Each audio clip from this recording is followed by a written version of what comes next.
Pues nos da mucho gusto estar en el estado de Hidalgo, Pachuca, llevar a cabo esta conferencia. Acabamos de terminar nuestra reunión de seguridad. Le agradecemos mucho al gobernador Omar Fayad por su decisión de siempre de trabajar de forma coordinada con el gobierno federal. Nos hemos entendido muy bien y estamos trabajando para beneficio del pueblo de Hidalgo, de todas las regiones del estado de Hidalgo, con programas de bienestar que benefician a millones de personas, de más de 3 millones de personas, de habitantes que tiene el estado de Hidalgo. Alrededor del 80% de los hogares está recibiendo cuando menos un apoyo, un programa de vida, ya sea beneficio de adultos mayores, de estudiantes que reciben becas, niñas, niños con discapacidad, productores de campo. Aquí se aplica el programa Sembrando Vida y muchas otras acciones. Y es de destacar el trabajo que ha hecho el gobernador para garantizar la paz y la tranquilidad en Hidalgo, como lo vamos a constatar con los datos sobre la incidencia del IVA. Entonces vamos a escuchar al gobernador, luego el general Luis Crescencio Sandoval González, secretario de la Defensa, va a informar sobre la situación de seguridad en Hidalgo, y el licenciado Carlos Torres Rosas, que es coordinador general de programas integrales para el desarrollo y es secretario técnico de la Presidencia de la República, va a informar sobre resultados de este mes en materia económica. Hemos acordado que cada mes se va a informar sobre datos económicos y también de empleo y de bienestar en lo general. El primer jueves de cada mes ya lo hicimos en diciembre y ahora hoy el jueves lo hicimos en enero, ahora en febrero. Entonces vamos a informar sobre eso y luego las preguntas y las respuestas. Pues empezamos, Omar. Gracias, señor presidente. Bienvenido al estado de Hidalgo, donde lo recibimos con mucho aprecio, con afecto y con el entusiasmo de poder evaluar la situación que guarda el Estado en materia de seguridad y de otras materias también, pero particularmente en el tema de seguridad. No solo le doy la bienvenida al señor presidente, a su equipo de trabajo. Aquí en la conferencia de prensa con nosotros se encuentra el señor secretario de Gobierno, Adán Augusto. Muchas gracias. El general Crescencio Sandoval, secretario de la Defensa, como siempre, bienvenido. Nuestra querida amiga secretaria de Seguridad Pública y Protección Ciudadana, Rosa Isela Rodríguez. También le damos la más cordial bienvenida y lo felicitamos por su cumpleaños el día de hoy al almirante secretario José Rafael Ojeda Durán, al general Luis Rodríguez Bucio y también a Carlos Torres de la Secretaría Técnica de la Presidencia para los datos que ha dicho el señor presidente que va a informar. Hace un momento tuvimos la reunión de coordinación para la corrupción de la paz y para analizar cómo se encuentra el estado de Hidalgo en materia de seguridad, tema que mucho importa a los mexicanos y a los hidalguenses. Y la seguridad pública, nosotros hemos señalado ya públicamente, yo y lo sostenemos, es el pilar sobre el que descansa el desarrollo de nuestro pueblo, es el pilar sobre el que descansa la democracia, el empleo, la educación, la economía, la cultura, el acceso a la salud y todo lo demás. Por eso ha resultado un tema de la mayor relevancia. En Hidalgo estamos convencidos que la seguridad es algo que se construye todos los días y se construye con la voluntad política y la coordinación operativa de quienes tenemos la obligación de proveerla, por lo que refrendo mi compromiso y disposición para continuar trabajando articuladamente con las instituciones del gobierno de la República, asimismo con las instituciones municipales y todas las del gobierno del estado de Hidalgo para poder garantizar a la población la seguridad. Le he informado esta mañana al presidente que durante el ejercicio del 2021 en Hidalgo se registraron 46.464 delitos, lo que nos lleva a ocupar un lugar en el ranking nacional, que era, mañana informó el secretario de la Defensa, en el 18 lugar o 18º lugar nacional. Hidalgo presentó un comportamiento en muchos aspectos similar al del resto del país y reportó un incremento en el año 2021 con respecto al año 2020 significativo para nosotros, pero al final del periodo se registraron 17.415 delitos menos de lo cometido que se reflejan en el promedio nacional. Y los esfuerzos de coordinación institucional, creo que no han pasado la proyección, ¿verdad? Pero sería bueno que la fuéramos poniendo la primera diapositiva. Los esfuerzos de coordinación interinstitucional han permitido que Hidalgo mejore su posición en el ranking nacional en índice delictivo de manera muy importante con base a la información que emite el secretario ejecutivo del Sistema Nacional de Seguridad Pública, y nos mantenemos como uno de los estados más seguros de la zona centro del país, y tenemos afortunadamente una extraordinaria colaboración de un presidente con los estados vecinos, tanto los de la región metropolitana de la Ciudad de México, con la propia jefa de gobierno de la Ciudad de México, Claudia Sheinbaum, el gobernador del Mar, pero también con los gobernadores de Tlaxcala, de Puebla, de San Luis Potosí, de Veracruz, de Querétaro. Pues esto nos ha permitido, con una buena coordinación, con una cooperación institucional, conservarnos como uno de los estados más seguros del país en la zona centro. Y no obstante que hemos tenido eventos en los últimos días que nos llamaron la atención y que lo estamos trabajando coordinadamente también con el gobierno de la República, porque hacía tiempo no teníamos un evento como el que se realizó el fin de semana pasado en el estado de Hidalgo, donde hubo un multihomicidio, 6 personas muertas, derivado de el enfrentamiento entre delincuentes que tienen que ver con el tema del narcomenudeo. Y yo he agradecido públicamente el apoyo y el respaldo en el momento del presidente de México, ya que atentos a su señalamiento, el secretario de la Defensa Nacional dispuso una fuerza de tarea especial de la primera región militar para que se trasladara y realizara en colaboración con la Guardia Nacional y las autoridades de Hidalgo, de la Procuraduría y de Seguridad Pública, operativos que se anunciaron ayer, presidente, que comienzan el día de hoy, que se han puesto ya en marcha con el propósito de evitar y contener actos como el que se presentó el pasado fin de semana y a nuestra sociedad. En el 2021 se cometieron 1.809 delitos menos con relación al 2020, y hablando si refiriéramos los delitos de mayor impacto. La disminución que ha registrado el estado de Hidalgo y el trabajo que hemos realizado ha permitido que disminuyan de manera muy importante. Por lo que hace al homicidio doloso, en nuestra entidad hemos registrado un comportamiento afortunadamente descendente por los 2 últimos años. En los 2 últimos años hemos tenido una disminución importante. En el 21 se registró una reducción del 19% con respecto al año anterior, posicionando a Hidalgo en el sexto lugar con mayor disminución de este delito en el país. El trabajo de inteligencia nos permitió identificar 2 objetivos que eran generadores autores de hechos violentos. Y en este sentido, esta mañana pude referirle al señor presidente y a su equipo y agradecerle estos operativos que me parece que han sido fundamentales en los resultados que estamos dando. El primero de ellos dio como resultado la captura en el estado de Puebla de Marín Zenobio, alias El Marino, lo anterior gracias al inicio de las carpetas de investigación integradas en conjunto con la Fiscalía Especializada en Delincuencia Organizada por delitos contra la salud, robo de vehículos, extracción de hidrocarburos, apoyados en el trabajo de inteligencia por parte del Estado de Hidalgo. Y esta detención fue llevada a cabo con elementos de la Secretaría de la Defensa Nacional, a quien le externo y le externé esta mañana también públicamente mi reconocimiento. Y el segundo tiene que ver con la detención del famoso RECO, Salvador Rerendi, alias el RECO, por la Secretaría de Seguridad y Protección Ciudadana, a través de la Coordinación Nacional Antisecuestro a cargo del secretario Ricardo Mejía Verdeja, coordinador, en coordinación también con la Secretaría de la Defensa Nacional. Y agradecí también el apoyo que hemos recibido de mi amiga Rosicela Rodríguez, secretaria de Seguridad y Protección Ciudadana, quien siempre está atenta al tema de nuestro Estado, así como el general Luis Crescencio Sandoval, por las atenciones que recibimos y el apoyo que recibimos de la Secretaría de la Defensa Nacional. De acuerdo a la cifra del INEGI, y este es un dato que me gusta resaltarles por el lugar donde nos encontramos ahorita, amigos de los medios de comunicación, estamos considerados uno de los 4 sistemas más robustos del país en materia de videovigilancia, y este C5I, donde están el día de hoy, Centro de Control, Comando, Cómputo, Comunicaciones, Coordinación e Inteligencia, sigue siendo considerada la integración más importante en materia de seguridad,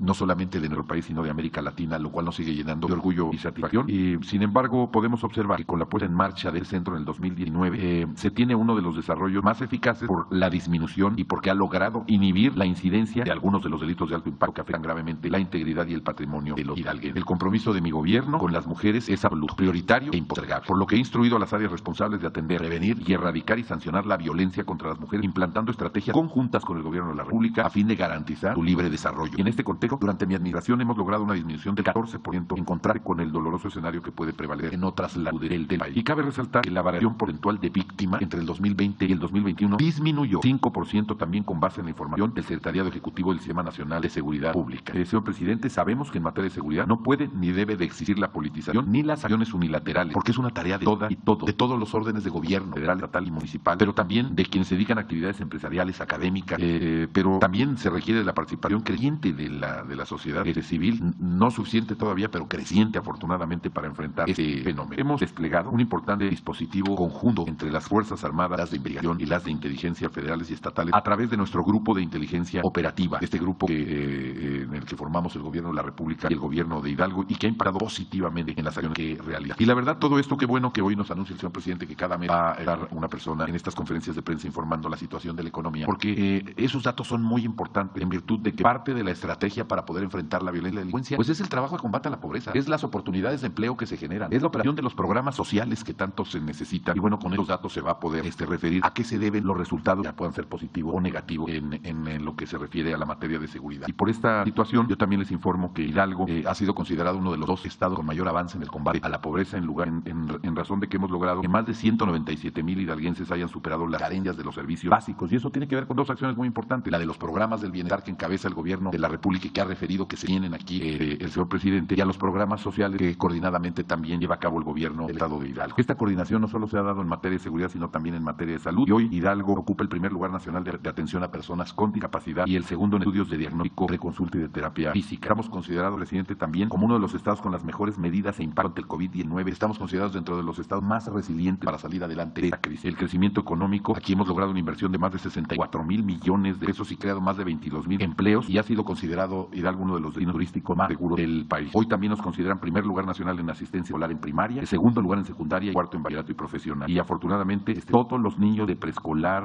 primaria, secundaria, bachillerato han recibido de forma gratuita en el estado útiles escolares, uniformes, libros de texto y aplicaciones informáticas. La verdad es que creo que la infraestructura también ha jugado un papel muy importante para el desarrollo económico. Si hemos logrado tanta inversión es gracias a la obra pública y a la infraestructura que ha hecho, lo que nos ha permitido lograrlo gracias a que manejamos finanzas sanas. Estamos considerados por su gobierno el primer lugar nacional del índice de calidad de la información financiera y de eficiencia de aplicación de los recursos federales en la página de la Secretaría de Hacienda. Muchas gracias por el apoyo. Sigue firme mi convicción de que hay que seguir trabajando coordinados, unidos, en favor del pueblo, en favor de la gente, y así será hasta el último día de mi mandato, que concluye el 4 de septiembre. Gracias por la oportunidad. Con su permiso, señor presidente. Buenos días. Vamos a continuar informando sobre los aspectos de seguridad pública aquí en el estado de Hidalgo. Adelante con la presentación. Aquí observamos el estado tiene 84 municipios, un poco más de 3 millones de habitantes, y concentra su población, el 22.3% de su población están concentradas en estas 3 ciudades: Tulancingo de Bravo, Mineral de la Reforma y Pachuca de Soto. Y ahí es donde también se concentran el aspecto delictivo del estado. Dentro de la incidencia delictiva tenemos aquí en esta gráfica los lugares que ocupa el estado a nivel nacional en los diferentes delitos. El primero, el secuestro, tiene el 11 lugar, También en el mismo lugar está robo a casa habitación, robo en transporte. En robo de vehículos está en 12 lugar a nivel nacional. En trata de personas, el 14 lugar. En extorsión tiene el 16 lugar. En delitos de alto impacto, el 18 lugar. Y en homicidios dolosos, el 24 lugar. Pero todos los delitos, como lo vamos a ver ahorita en la gráfica, están hacia la baja. Adelante, por favor, con la siguiente lámina. Aquí tenemos la gráfica del secuestro. La información que estamos presentando es hasta el mes de diciembre, que es la información que tiene disponible el Secretariado Ejecutivo del Sistema Nacional de Seguridad Pública. Entonces, en diciembre tuvieron 2 secuestros aquí en el estado. Aquí podemos ver en el 21 tuvieron 28, en el 2022 la tendencia ha sido a la baja, el 11 lugar a nivel nacional. En robo a casa habitación, en diciembre se presentaron 69 eventos, también su tendencia es a la baja. En el año 2021 se presentaron 1.413 eventos, en el 20 se habían presentado 1.240, una reducción importante. En homicidios dolosos, diciembre con 18 de ellos, con una tendencia a la baja, con 241 homicidios en el 2021. En extorsión, 14 delitos de esta naturaleza en diciembre, su tendencia es hacia la baja, con 108 delitos en 2021. El siguiente delito es robo de vehículos, 156 vehículos robados en diciembre, su tendencia de igual manera hacia la baja. En el año 2021 tuvieron 2.167 robos de vehículos, tienen el 12 lugar. El robo en transporte, no hubo este delito, no se presentó en el mes de diciembre, tienen el 11 lugar, su tendencia también es hacia la baja y solamente se presentaron 66 robos en transporte en el 2021. En trata de personas, en diciembre 3 delitos de esta naturaleza, 10 en el 2021 y también su tendencia se identifica hacia la baja y tienen el 14 lugar. El total de delitos de alto impacto, 1.184 en lo que fue el mes de diciembre. En total del año, 16.206. Su tendencia también se registra hacia la baja. Aquí tenemos lo del 19, 20 y 21. En la cantidad total de homicidios dolosos por entidad federativa en la presente administración y hasta diciembre del año pasado, el Estado se registra con 841 homicidios dolosos, por debajo de la media nacional, que es 2.783. La media ocupando el 23 lugar. Y estos homicidios dolosos por cada 100.000 habitantes, el Estado está en el 24 lugar con 27 homicidios, siendo la media 76. Los municipios con mayor incidencia delictiva en lo que corresponde a homicidios dolosos, robo de vehículos y narcomenudeo, podemos ver en la lámina: Pachuca, Tula, Tulancingo, Izayuca, Izmiquilpan y Tepeaculco. Aquí es donde, como mencionó el señor gobernador, esa fuerza que se integró, que está operando o que inicia sus operaciones, es donde va a trabajar para poder evitar que se incrementen los homicidios y los delitos en el área de Hidalgo. En cuanto a seguridad pública, las fuerzas que se tienen disponibles en la Policía Estatal, tenemos un total operativo de 2.416 hombres que realizan actividades en contra de la delincuencia. En el ámbito municipal, 3.615 elementos, haciendo un total de 6.031 elementos operativos de los 6.524 que tienen en total las fuerzas. Por parte de las fuerzas federales de seguridad, tenemos la presencia del Ejército y la Fuerza Aérea con un total operativo de 1.646, la Marina con 120, Guardia Nacional con 1.296 hombres, haciendo un total de personal operativo de 3.062. Sumado con las fuerzas estatales y municipales, tenemos 9.880 hombres trabajando en las 9 coordinaciones regionales. Adelante, por favor. Estas son las 9 coordinaciones regionales en que se divide el Estado y donde trabajan de manera coordinada las fuerzas federales, estatales y municipales, así como todas las autoridades en el ámbito de la seguridad. En cuanto a construcción de compañías de la Guardia Nacional para que esta fuerza pueda desplegar y desde esos puntos actuar, tenemos en el 21 se construyeron 4 instalaciones: Huichapan, Izquimilpan, Tepeji del Río y Zempoala. También se les asignaron, se dieron 2 instalaciones del Ejército a la Guardia Nacional para que operaran, que son de Huejutla y Pachuca. Y para el 23 tenemos considerados 5 compañías de la Guardia Nacional que se van a construir aquí en el Estado, que será Atopan, Molango, Progreso, Tulancingo, Zacualtipán. En cuanto a seguridad, hay instalaciones estratégicas en la presente administración que emplean 62 elementos para dar seguridad a 4 instalaciones de lo que es la Comisión Federal de Electricidad y ahí la presente la Guardia Nacional y el Ejército. En cuanto a robo de hidrocarburos, es uno de los delitos que tienen una mayor presencia en el Estado. Aquí podemos observar el total de tomas clandestinas en la administración, 14.204 se han identificado en el Estado. Los 5 municipios que tienen una mayor cantidad de estas tomas, vemos aquí en la lámina: Coatepec de Hinojosa, Atotonilco de Tula, Ajacuba, Tepango, San Agustín, Tlaxiaca, y esos son los 5 de mayor cantidad. Pero también el Estado, esto es originado porque el Estado tiene en su territorio la presencia de 8 ductos donde son extraídos hidrocarburos y gas. 7 son de hidrocarburos. Tenemos Tula Salamanca, Tula Toluca, un ramal Santana Tula, Tula Pachuca, Tula Capozalco, Tuxpan Capozalco, Tuxpan Tula, y el de gas es Cactus Guadalajara. Es una gran cantidad de ductos que tienen presencia en el Estado y de ahí esta actividad en el robo de hidrocarburos. Se han asegurado 1.278 vehículos en la administración, más de 6 millones de litros de combustible han sido recuperados, 170 predios asegurados, 83 detenidos. En cuanto a la asignación de recursos federales y estatales en materia de seguridad pública, en el Fondo de Aportaciones para la Seguridad Pública, el Estado cuenta con 254 millones de pesos, parte federal y parte estatal. En el Fortamun, que es el fortalecimiento de los municipios y demarcaciones territoriales se tienen 2.284.1 millones de pesos. En el plan DN3, Plan Marina y Plan de la Guardia Nacional para auxilio a la población se han empleado en la presente administración 12.924 elementos, 1.388 vehículos, 3 aeronaves, principalmente en atención de lluvias, incendios forestales, fugas de gas y diferentes tipos de accidentes. Y finalmente, en lo que es búsqueda y rescate, solamente ha habido la implementación de una operación de esta naturaleza con 43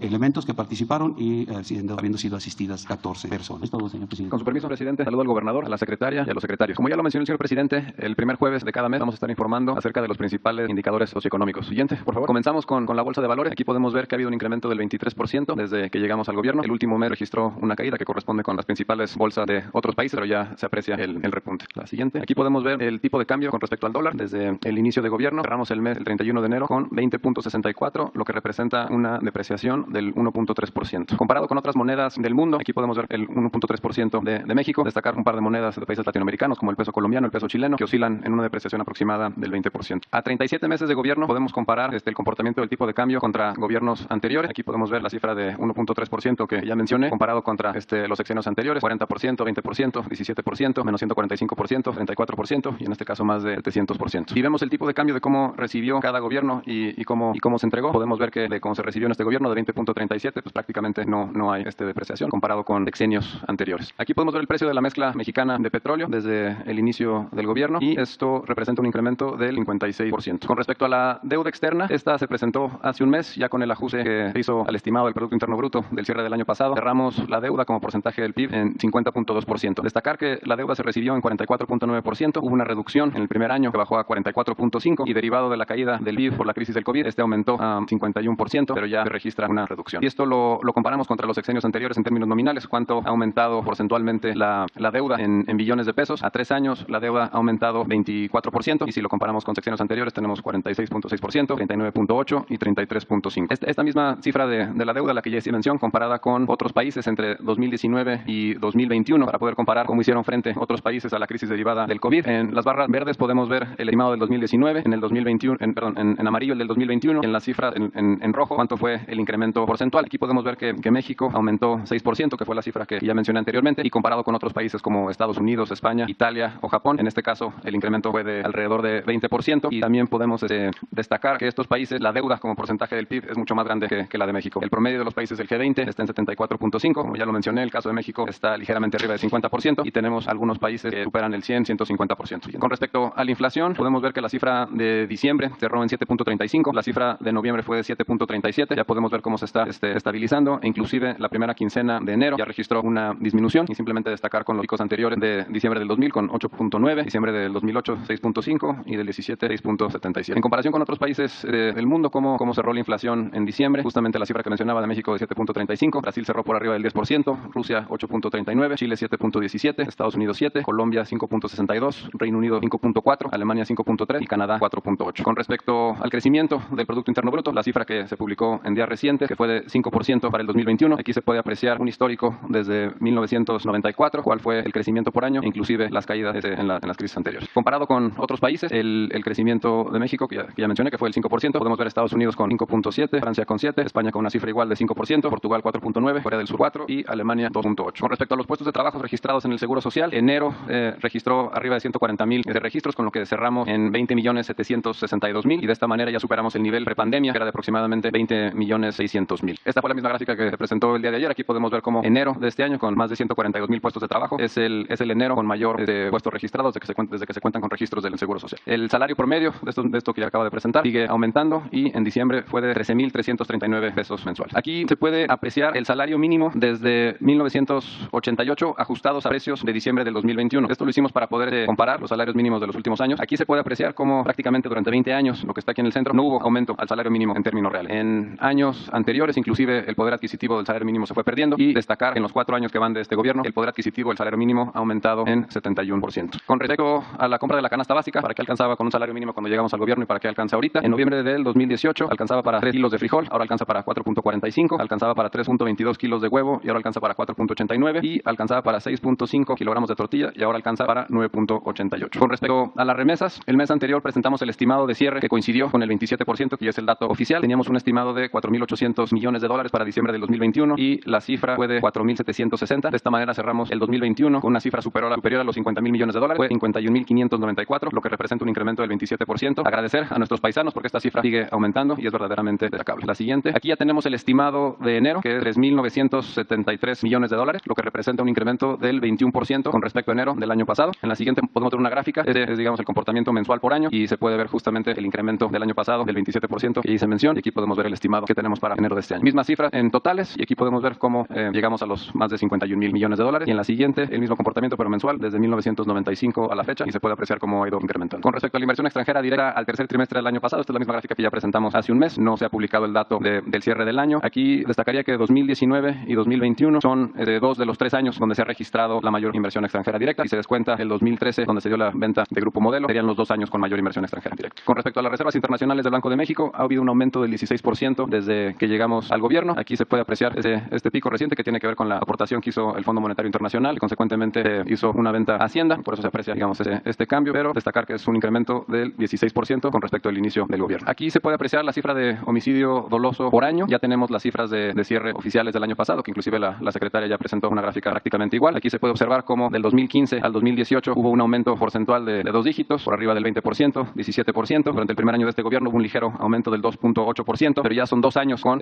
una baja porcentual con respecto a los homicidios dolosos. En 2020 hubo una baja de 0.4% y 2021 contra 2020 una reducción de 3.6%. Aquí se puede apreciar el comportamiento mensual de robo general, comparando los últimos 12 meses del gobierno anterior contra los últimos 12 meses con los que se cuentan registros, que es hasta diciembre del año pasado. Hay una reducción de prácticamente el 25%. Con respecto al robo de vehículo, de igual manera, si comparamos los últimos 12 meses del gobierno anterior contra los últimos 12 meses con los que cuentan datos, que ya tenemos el estimado de enero, hay una reducción del 39%. Y ya por último, secuestro, el mismo periodo de comparación, tenemos una reducción de prácticamente el 45%. ¿Sería cuánto? ¿Les parece? Vamos a la Limón, Hidalgo y el país. Hidalgo, empezamos. En el sexenio de Felipe Calderón se anunció un proyecto llamado Refinería Bicentenario, en el cual compitieron 10 estados para hacer sede, resultando ganador Hidalgo.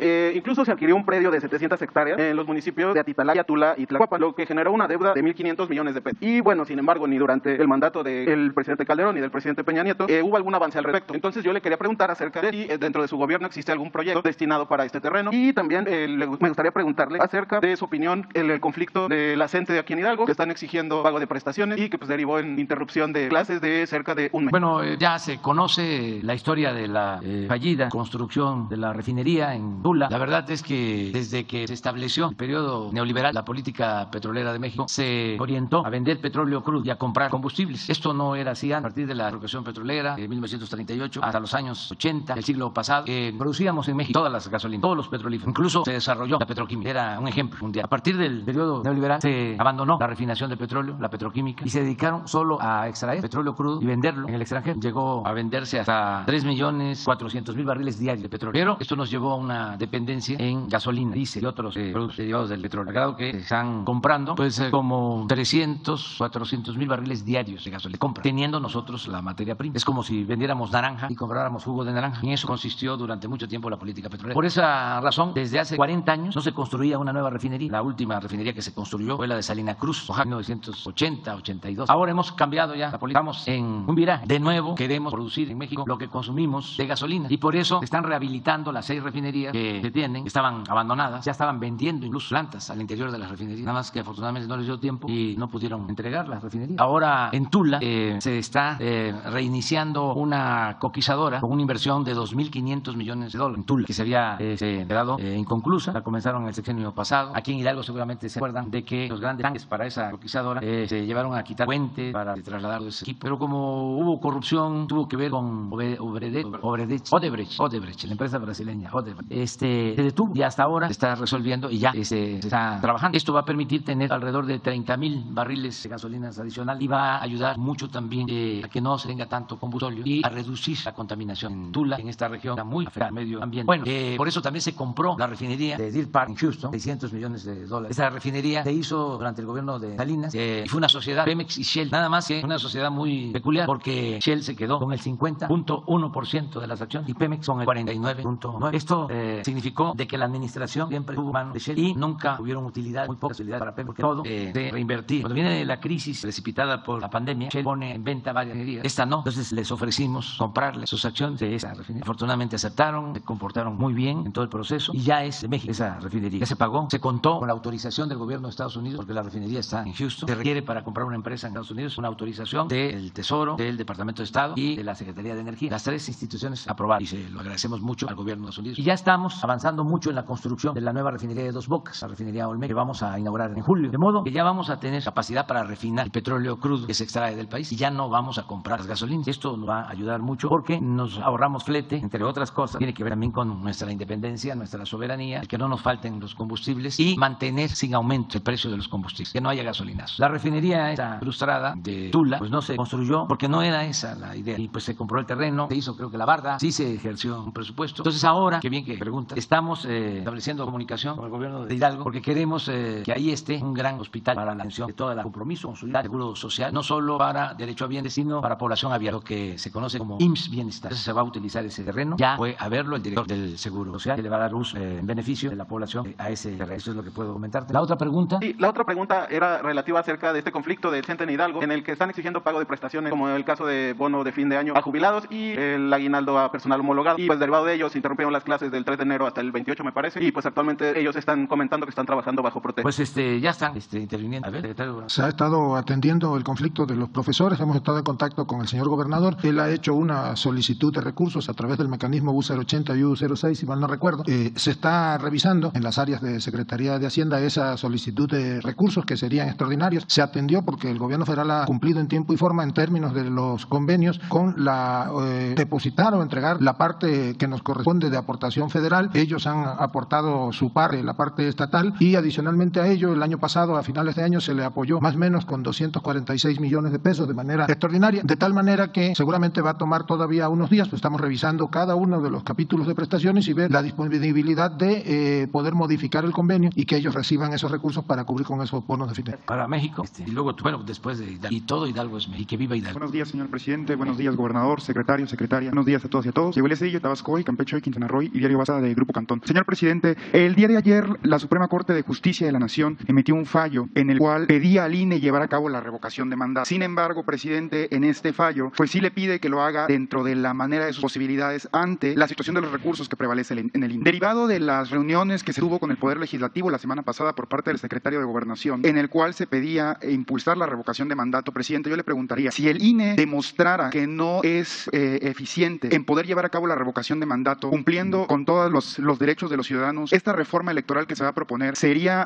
se pediría o se analizaría de forma muy particular una reforma integral en todo lo que es el Instituto Nacional Electoral, es decir, en la creación de un nuevo organismo electoral, presidente. Gracias. Sí, bueno, lo de la revocación del mandato es ya un hecho. Se va a llevar a cabo la consulta, ya que no haya duda sobre eso. Ya se autorizó cumplir con el mandato constitucional. No se puede violar la Constitución. Eso está resuelto. Y se está esperando nada más la convocatoria y todo indica que va a ser el día 10 de abril, domingo 10 de abril, que se le va a preguntar a la gente, a todo el pueblo, palabras más, palabras menos. ¿Quieres que continúe el presidente o que renuncie? En eso consiste la revocación del mandato. Es el pueblo decida si está de acuerdo en su autoridad o no. Porque también, aunque pensemos que es muy común la palabra, el término revocación del mandato, pues no deja de ser un término de politólogos, sociólogos, especialistas en asuntos electorales, estudiosos de la democracia. Entonces, revocación del mandato es que el pueblo pone y el pueblo quita. Es un derecho. Y lo que se va a hacer es que cada 3 años, de acuerdo a la reforma constitucional, si se cumplen con requisitos, como un porcentaje de firmas, la autoridad está obligada a consultar al pueblo para ver si el presidente sigue, continúa, termina su periodo o se le revoca el mandato. Y se nombra, elige a un presidente sustituto para que termine. Esto ayuda mucho porque así se elige por 6 años, pero si a la mitad del camino no hay buenos resultados y se volvieron locos los gobernantes, porque el poder es una tentación, cuando no hay principios, cuando no hay ideales, el poder atonta a los inteligentes y a los tontos los vuelve locos. Por eso es importante que haya principios, que haya ideales, que se entienda que el poder solo tiene sentido y se convierte en virtud cuando se pone al servicio de los demás y que se debe mandar obedeciendo y que el funcionario es siervo de la nación, servidor público. El soberano es el pueblo. En la democracia el pueblo manda. Entonces esto es democracia participativa. Ya va a quedar establecido este mecanismo. Esto nos va a ayudar. Por eso es buena la democracia. Es el mejor sistema político. Está demostrado. Porque es competencia. Porque si hay democracia nadie se siente absoluto en ningún nivel de la escala. Es como si en Hidalgo o en cualquier lugar hubiese una sola tienda, por muy bueno que fuese el tendero, siempre tendría la tentación de vender cara la mercancía y hasta de regañar a la gente. Pero si hay 2 tiendas, 3, 4, 5, 10, 20, pues tienen que tratar mejor a la gente, tienen que dar buenos precios. Hay competencia, no hay monopolio, en este caso monopolio. Entonces, ¿quién se ayuda? El pueblo. Antes era, yo llego, haya sido como haya sido, diría el filósofo, y me aguantan 6 años. No, ¿por qué? Entonces, esto es algo que vamos a heredar a las nuevas generaciones. Y poco a poco se va a ir acreditando y convirtiéndose en un hábito, que la democracia debe ser un hábito, una forma de vida. Entonces, por eso se tiene que hacer esta consulta y no creo que haya ya ningún problema.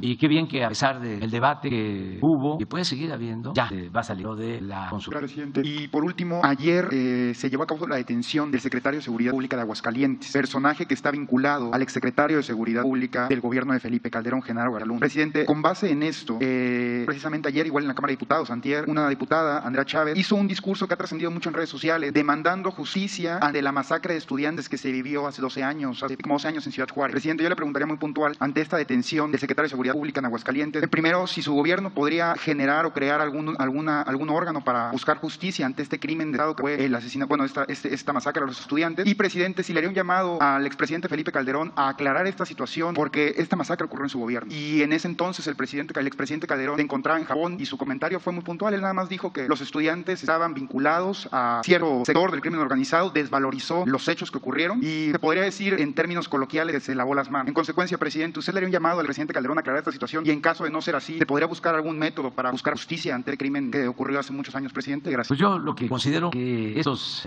casos ya están en la Fiscalía General de la República y no quiero agregar nada.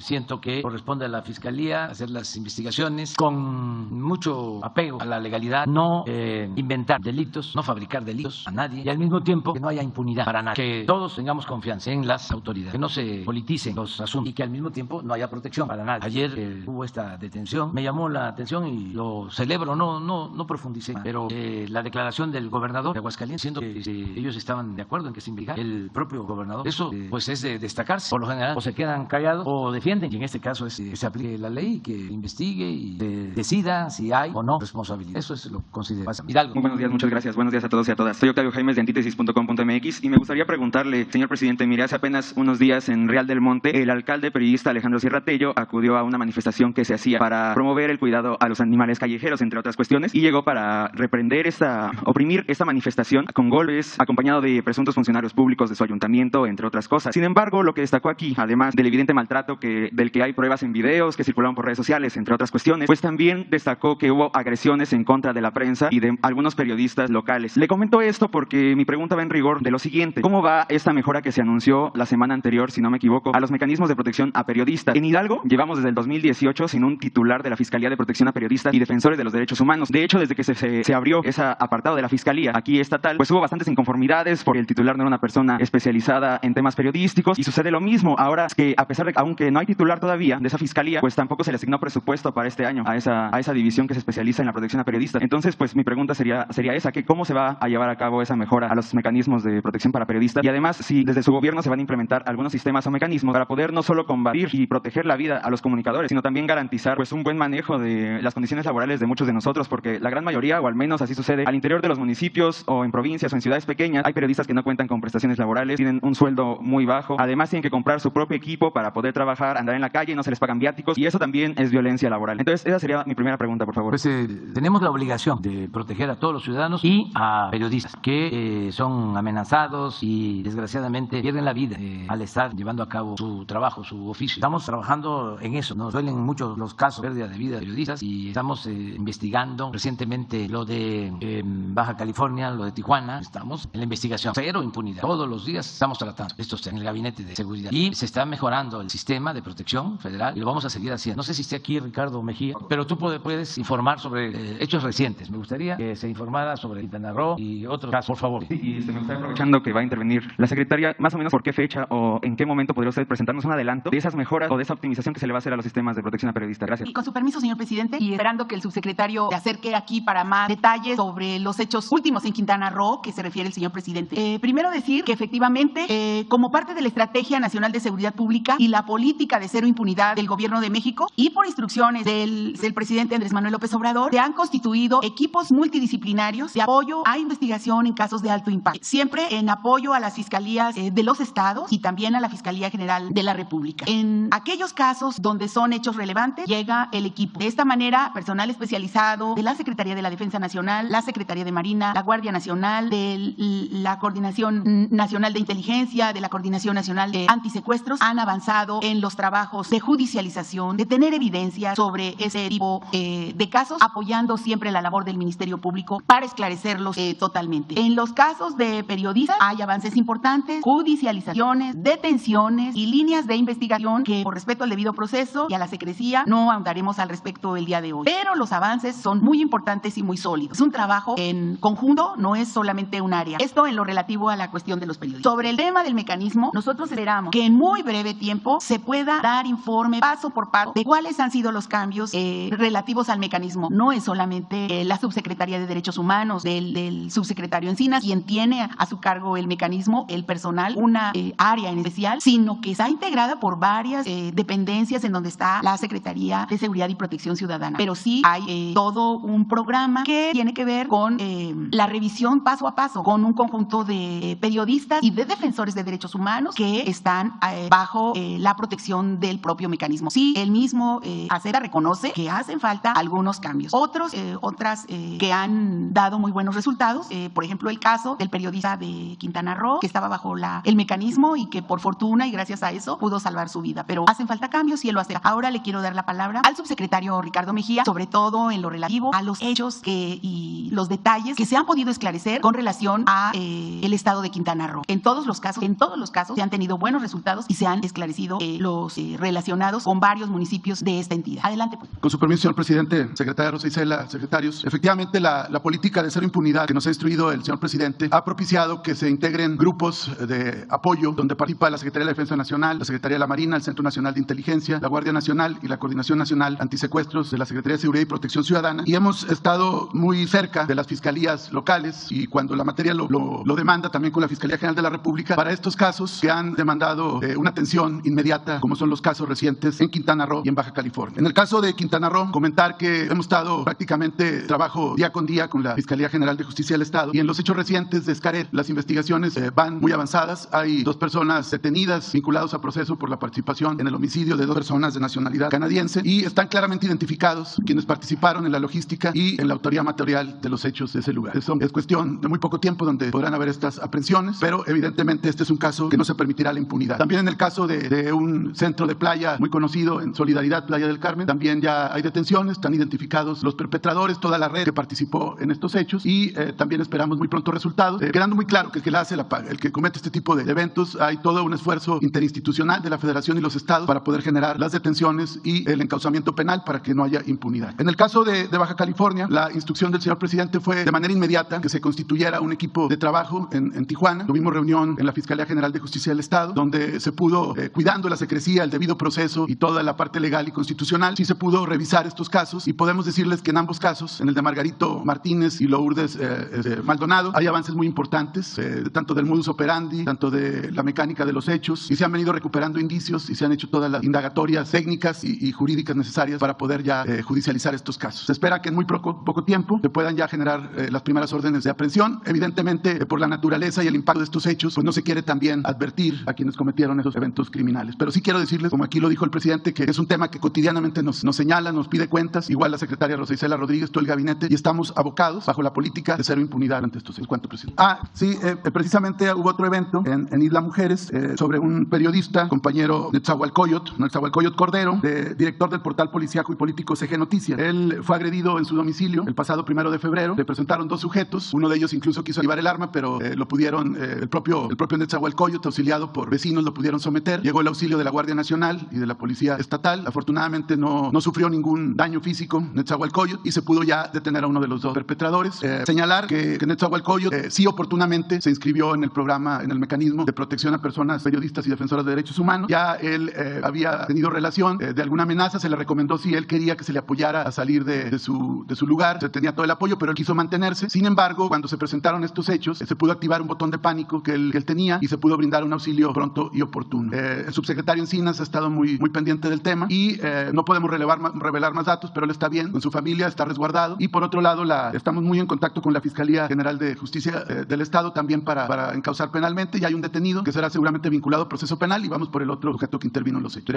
Aquí es importante destacar 2 cosas. Primero, que no hay impunidad. Que no estén pensando autores intelectuales, materiales de estos crímenes que van a quedar impunes, que no va a haber castigo. Es un mensaje aclaratorio, va a ayudar mucho. A veces se piensa, no solo en este caso, en muchos otros, que es lo mismo de antes. Por eso tenemos que estar diciendo, como discos rayados, ya no es lo mismo, no somos iguales, no se confundan, no hay protección, nada, que tenemos comprada la plaza y estamos bien parados. Es más, como nosotros dimos dinero en la campaña para que ganara el presidente municipal, para que ganara cualquier autoridad, ya el secretario de Seguridad Pública está a nuestro servicio. Eso ya se acabó. Puede ser que hagan sus acuerdos, sus enjuagues. Nosotros no respetamos nada de eso. Ya no hay impunidad. Es avisar. Ya no se usa mucho enviar telegramas, pero es decirles ya no hay. Y no solo es de palabra, son hechos. Tenemos investigaciones abiertas en todos los casos. A ver, general, aunque es de otro tipo, ¿cuántos detenidos hay del caso de las mujeres y de los niños que fueron asesinados en Bavispe? Explique. Desde el inicio de las actuaciones de personal del grupo interinstitucional que se conformó allá para atender el caso Bavispe, se llevan 27 personas detenidas, algunas ya con orden o se realizó con orden de aprehensión, otras en flagrancia, otras en actividades de inteligencia, y nos quedan 11 más vinculadas a este acto que ya tienen su orden de aprehensión y que se está trabajando para lograr su detención. Pero 27 ya fueron detenidas y puestas a disposición de las autoridades correspondientes. Eso es un asunto que es importante destacar. Lo segundo, que me da mucho gusto, es que nos está ayudando también en eso la gente. Este compañero de la mujer también se salvó porque los vecinos lo protegieron y salieron a su defensa. Y así en otros casos. En la investigación de Tijuana nos están ayudando muchos vecinos. Mucho. Todo el mundo quiere contribuir a pacificar. Entonces, en el caso que tú mencionas de Hidalgo, seguro que aquí el gobierno de Hidalgo va a tomar cartas en el asunto. Le tenemos confianza al gobernador Omar Fayad y nosotros vamos también a estar pendientes y ayudar. Y pues, sabemos lo difícil que es hacer periodismo en los pueblos, en los municipios, en las regiones. No es como hacer periodismo en la capital de la República. Decía el maestro Manuel Buendía, de que en los estados, decía en provincia, pero a mí no me gusta usar la palabra provincia, pero que en las ciudades, en los municipios, en los estados, las banquetas son muy angostas. Se escribe algo en la mañana y a la hora, a la media hora, está uno topando con el actor principal o el aludido en el artículo o en el reportaje. En la Ciudad de México, y más si se trata de la mafia del poder, pues esos van a los grandes especiales, extravagantes y traen inclusión. Y también a ellos hay que cuidar. Pero me refiero al riesgo de hacer el periodismo a ras de tierra. Entonces, es parte de lo que tenemos que cuidar a la población. Todos los luchadores sociales, protectores del medio ambiente tienen que ser protegidos, amparados y que todos ayuden. Sí, muchas gracias, señor presidente. Y pues con su permiso me gustaría ahora preguntarle en otro tenor y en un tema completamente diferente. Este año pues va a haber elecciones no solamente aquí en Hidalgo, sino también en otras entidades de la República. Hay muchos compañeros y compañeras que va a ser su primera vez al emitir su voto y me gustaría también saber cuál sería su pensamiento o qué mensaje le merecen esos ciudadanos y ciudadanas que van a votar por primera vez en este mes de junio. Y también preguntarle cuál sería el mensaje para aquellas personas que por su afinidad política con cualquier tipo de partido, etcétera, pues ahorita presentan una inconformidad con la designación de candidatos, principalmente los que son afines a Morena. Yo no quiero que usted se meta en estos momentos a hablar desde su partido, más bien me gustaría saber cuál es el mensaje que le dedica a esas personas para ratificar el compromiso que hay con el cambio de México. Esas personas son gente que genuinamente votará por Morena porque siguen teniendo confianza en usted, porque usted es el fundador del movimiento y usted es el que ha llevado a buen puerto la transformación del país. Por eso me gustaría saber y conocer cuál es su pensamiento al respecto de esta inconformidad que pudieran presentar y cómo ratificarles la confianza en el movimiento de transformación y que no se vayan por la fácil de votar por el menos peor. Eso sería todo, presidente. Muchas gracias. Bueno, podríamos sintetizar. Primero, tenerle confianza al pueblo. Eso es muy importante en los procesos electorales. Volvemos a lo mismo. Hay quienes piensan que las cosas son como antes. Ya no. La gente está muy consciente. No debería ni decirlo, porque es una obviedad. Pero durante décadas, siglos, se pensó que la política era asunto de los políticos, que el pueblo no contaba. Yo antes decía de que el pueblo no es tonto. Tonto es el que piensa que el pueblo es tonto. Entonces, tenerle confianza a la gente. Eso es lo primero. Porque todo el pueblo está consciente. Lo segundo es que se respete la voluntad del pueblo, que no haya fraudes electorales, que todas las autoridades hagamos el compromiso de no intervenir y sobre todo no utilizar presupuesto público ni de dinero de procedencia ilícita. También hablaba yo de cómo antes financiaban campañas con dinero sucio, porque empezaban pidiendo la Secretaría de Seguridad como parte del acuerdo, luego la de Obra Pública y luego ya de plano ellos se imponían al presidente municipal. Ya era de ellos. Así se fue degenerando y se fue creando esta alianza entre delincuencia y política. Entonces, no usar dinero del presupuesto para favorecer a ningún candidato, a ningún partido. Ya la gente sabe, el que reparte despensa es un corrupto. Ese va a llegar a robar. El que reparte dinero, el que compra votos, ese es un corruptazo. Y sabemos de las malas prácticas, de cómo trafican con la pobreza de la gente, con la necesidad de la gente, entregan las despensas, el frijol con gorgojo, entregaban bicicletas, entregaban materiales de construcción, bloc, láminas de zinc, en algunos casos carne, el día de la elección, para obtener los votos por la necesidad de la gente. Y luego llegaba la gente a los palacios municipales a pedir que les ayudara y hasta los corrían. Era lo más indigno. Ya que vienes a pedirme, ya te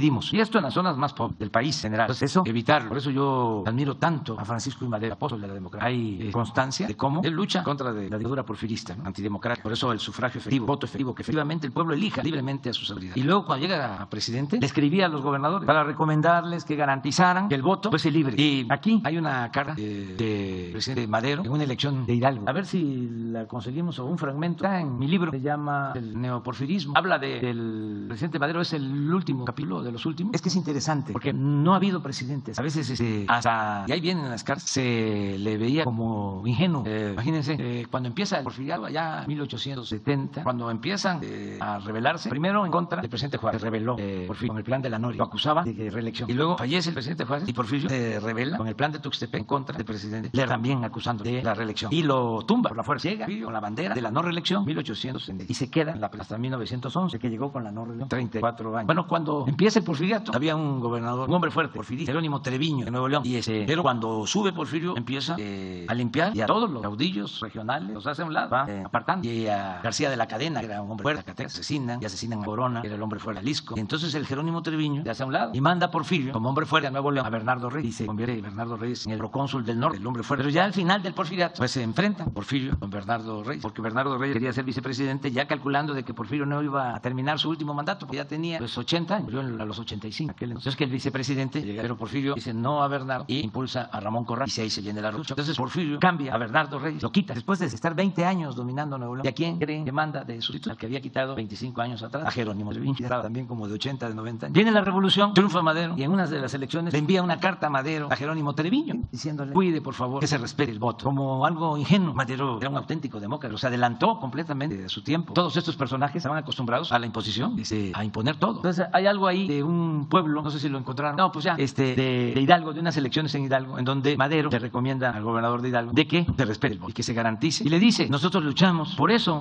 fue la revolución, por el sufragio efectivo, en contra de la dictadura. No podemos hacer lo mismo. Entonces hay que tener confianza en el pueblo de Hidalgo, ahora que vienen las elecciones, es lo que puedo decir, y garantizar de que se va a respetar la voluntad de los ciudadanos. Lo de los partidos, pues eso es otro asunto, ya cada resuelve, y lo mejor es la democracia, que la gente pueda elegir libremente autoridad. Y siempre es lo mejor, se equivoca menos el pueblo. Dicen, no, es que el pueblo no sabe o se equivoca. Sí, puede equivocar, o se equivoca menos. Es mucho mejor la democracia que el dedazo. Bien, vaya, del país, ¿ya lo tienen? Es un fragmento. A ver, es que Cicerón decía que la historia era la maestra de la vida, y Marx era un gran filósofo. Decía que la historia no se repetía, solo en su versión caricaturesca. Yo creo que en eso no fue tan atinado como en otras cosas. Gran filósofo, pero sí se repite la historia. Dice algo, ¿no? A ver si lo pones. Sí, el 28 de julio, en un mitin en Pachuca, Hidalgo, un diputado expresa que en Tulancingo, su pueblo, el diputado, era la primera vez que en realidad se habían celebrado elecciones. Y, ¿qué más? La siguiente página. Bueno, es un reconocimiento. En fin, bajo el gobierno de Madero, como casi nunca se ha visto en México, hubo elecciones libres y limpias. Esto, por si fuese poco, se logró en medio de intensa turbulencia política y sin el antecedente de una tradición democrática. En ningún otro momento de nuestra historia. Estamos hablando de 3 siglos de dominación colonial en donde no hubo democracia. Todo el siglo XIX, Santana 11 veces presidente de México, Porfirio Díaz, ya lo dije, 34 años, y Madero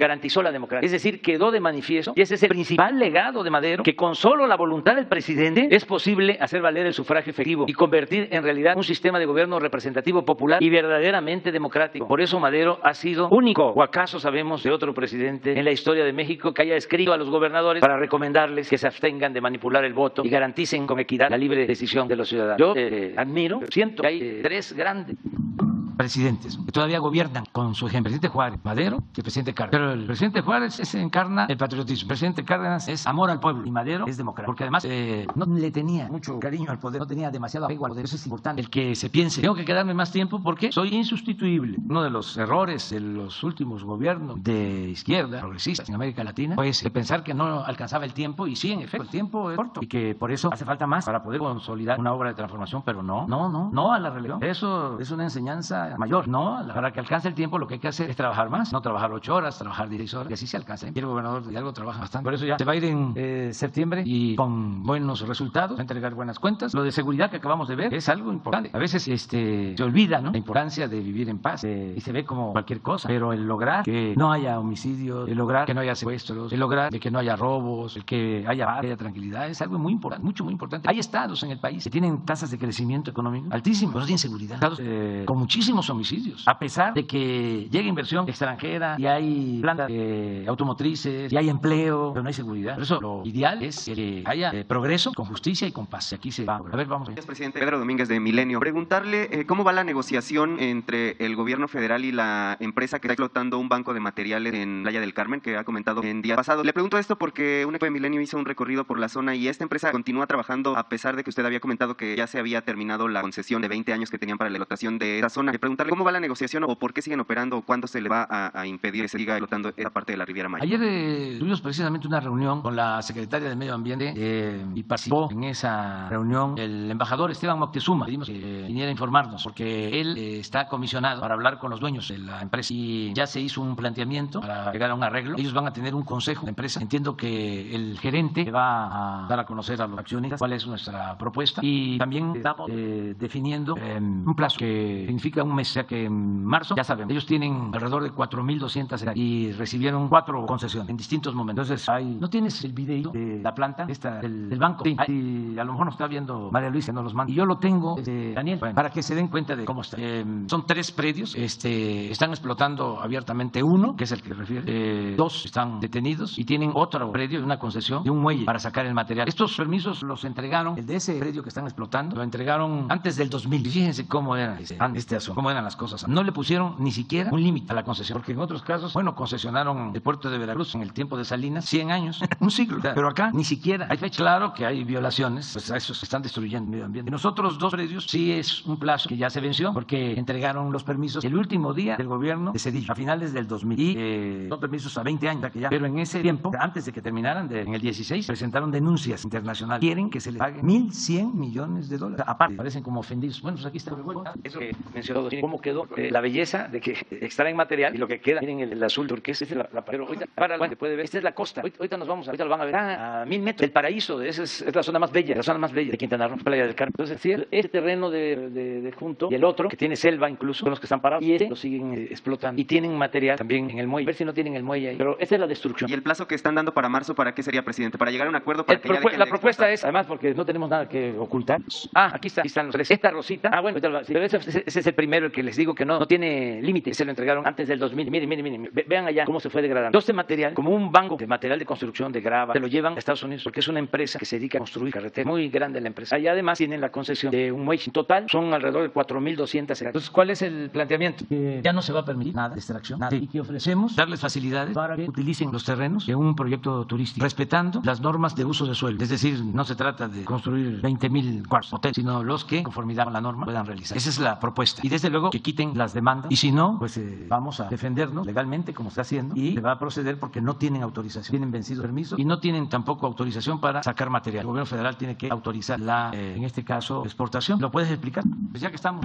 Como dijo el señor presidente, son 3 predios los impactados, 2 ya en explotación. En el primero hay una concesión sin límite, en el segundo hay una concesión a 20 años que ya se venció, y en el tercero hay una concesión que está por vencerse porque ellos tardaron más del tiempo establecido en iniciar el proyecto. Han continuado extrayendo en el primero de los predios, está almacenada en una parte del mismo, pero no tienen el permiso de exportación. Iniciaron el trámite del permiso, se les negó la exportación de ese material y tienen una demanda ante el Tribunal Federal de Justicia Administrativa que seguramente se resolverá en el transcurso del año. Apenas están ellos presentando las pruebas y el SAT acaba de ser notificado de que inicia el proceso de pedimiento de exportación. Mar Caribe. Entonces, es buen acuerdo, de ayuda a que utilicen su terreno, nada más que para propósitos turísticos. Incluso se les va, entonces sí tenemos deseo de un arreglo. Yo creo que van a actuar bien los accionistas y vamos a poder llegar a un acuerdo que es ese acuerdo. Lo otro, si ellos dicen que no, que quieren seguir explotando sin autorización, llevándose material, o la denuncia de que pensando de que vamos a pagar, porque los tribunales internacionales ellos tienen mucha influencia, pues yo creo que eso no va a ser conveniente para nadie, porque nosotros no nos quedaríamos nada más en esta denuncia. Nosotros vamos a, si es necesario, acudir a la ONU y a otros tribunales internacionales, porque es destrucción de nuestro terreno. No puede permitirse que se destruya la naturaleza. Pero yo espero que logre va a ser lo mejor. Vamos. ¿Qué les parece si ya nos pasamos? Ya los médicos me están